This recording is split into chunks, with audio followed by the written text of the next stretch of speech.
Hello बच्चों, this is doctor Deepti Sharma और यहाँ हम बात करने वाले हैं रीनीट 2025 के पेपर की। अगर पेपर के लेवल की बात करें तो पेपर बहुत ही शानदार तरीके से सेट किया गया। अगर हम सब्जेक्ट वाइज बात करते हैं तो बायोलॉजी काफी कुछ बनने वाले लेवल पे थी। पढ़ने वाले बच्चे का 350, 355, 360 मार्क्स आ रहा है। लेकिन हम फिजिक्स की बात करें तो बहुत सारे टीचर्स ने फिजिक्स के लेवल को 2025 के लेवल से कंपेयर किया है। और यकीन मानिए कि अगर लास्ट की जो 15 मिनट हमें एक्स्ट्रा मिले वो नहीं मिलते तो शायद हर बच्चे के 3-4 क्वेश्चंस छूट जाते। बट इस सब में जो सबसे ज्यादा सरप्राइजिंग एलिमेंट था वो था बच्चा केमिस्ट्री का पेपर, जिसने हमें काफी घुमाया। बट ओवरऑल अच्छी बात ये थी कि बच्चों का माइंडसेट पहले से ही इस टाइप के पेपर के लिए भी सेट था कि पेपर टफ साइड पे आ सकता है। तो उन्होंने 3.25 घंटे पूरी फाइट करने की कोशिश की, जिसके लिए कहीं ना कहीं बहुत सारे बच्चों का पेपर एक अच्छे लेवल पे वो दे के आए हैं, अच्छे लेवल पे परफॉर्म करके आए हैं।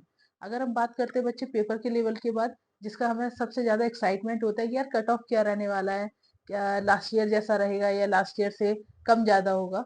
तो प्रीवियस ईयर के रिकॉर्ड्स को देखते हुए जो हम कट ऑफ एक्सपेक्ट करेंगे वो 540 या 550 प्लस माइनस 10 आप जनरल कैटेगरी के लिए ऑल इंडिया का कट ऑफ ले सकते हैं। जनरली स्टेट का जो कट ऑफ होता है वो इससे थोड़ा सा 10-15 कम ज्यादा होता है। ऐसे ही आप अपना इसके अकॉर्डिंग जनरल के जो कट ऑफ है उसके अकॉर्डिंग ओबीसी, एससी, एसटी या ईडब्ल्यूएस का अपना जो कट ऑफ है वो प्रिडिक्ट कर सकते हैं बच्चे। जो नेक्स्ट हमारी बहुत इंपॉर्टेंट बात होती है वो जो हमारे दिमाग में आती है वो होती है ऑल इंडिया रैंक।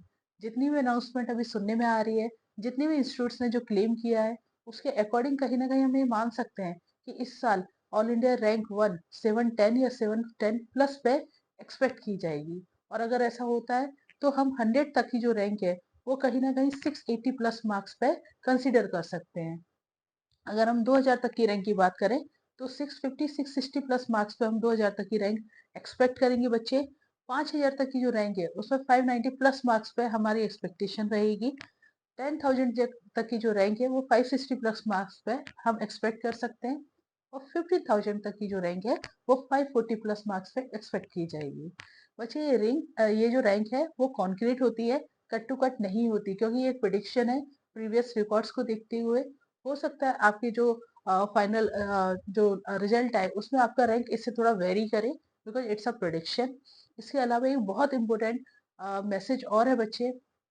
आप जो भी बच्चे जिन्होंने एग्जाम दिया है और जिनका जो स्कोर है वो एक सेफ स्कोर, उनकी कैटेगरी के अकॉर्डिंग जो स्कोर है उससे सेफ स्कोर से अगर वो नीचे है, फॉर एन एग्जाम्पल आप अगर जनरल कैटेगरी से हैं और आपका स्कोर 450 बिलो है, तो आप एज अर्ली एज पॉसिबल आसपास जो भी आपके काउंसलर्स अवेलेबल है या कोई भी एक्सपीरियंस कैंडिडेट इस इंडस्ट्री से जिसको नॉलेज हो, उनसे बात करें कि आपकी क्या चांसेस हैं आपको सीट मिलने की।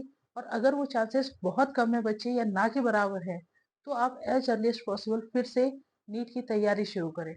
आई नो ये कहना इस समय पे बहुत ही डिफिकल्ट है, बट बच्चे हम अक्सर एज ए टीचर ये देखते हैं कि रिपीट में बच्चे के पास एंथू पूरा होता है, डेडिकेशन पूरी होती है, बट जो उसके पास में मेजर चैलेंज होता है वो टाइम को लेके होता है।